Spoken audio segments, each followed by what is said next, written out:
วันนี้ตื่นเช้ามาก็มาโหสิเฮ็ดหยังกินเมนูง่ายๆละพี่น้องเอ้ยผัดผักบุ้งน้ำมันหอย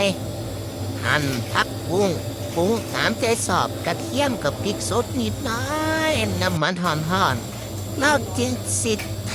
ใส่ไปเลยจ้ามันบ่ไฟแดงเนาะสำนีแล้วโอ้ยมันจนเดือดกลิ่นหอมของเครื่องปรุงมันจะตีจมูก อุ้ยน้ำลายสอเลยพี่น้องเอ้ยง่ายๆแต่แซ่บเด้อเมนูนี้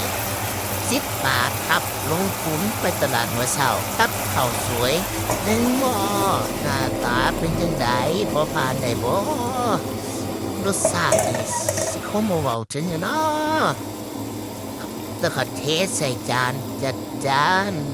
กินกับข้าวสวยข้าวหุงบ้านเฮาฮ้อนๆมาเด้อจ้าพี่น้อง กินเพื่ออยู่บ่ได้อยู่เพื่อกินตายไปก็เอาไปบ่ได้อยากเฮ็ดหยังก็เฮ็ดไปโลด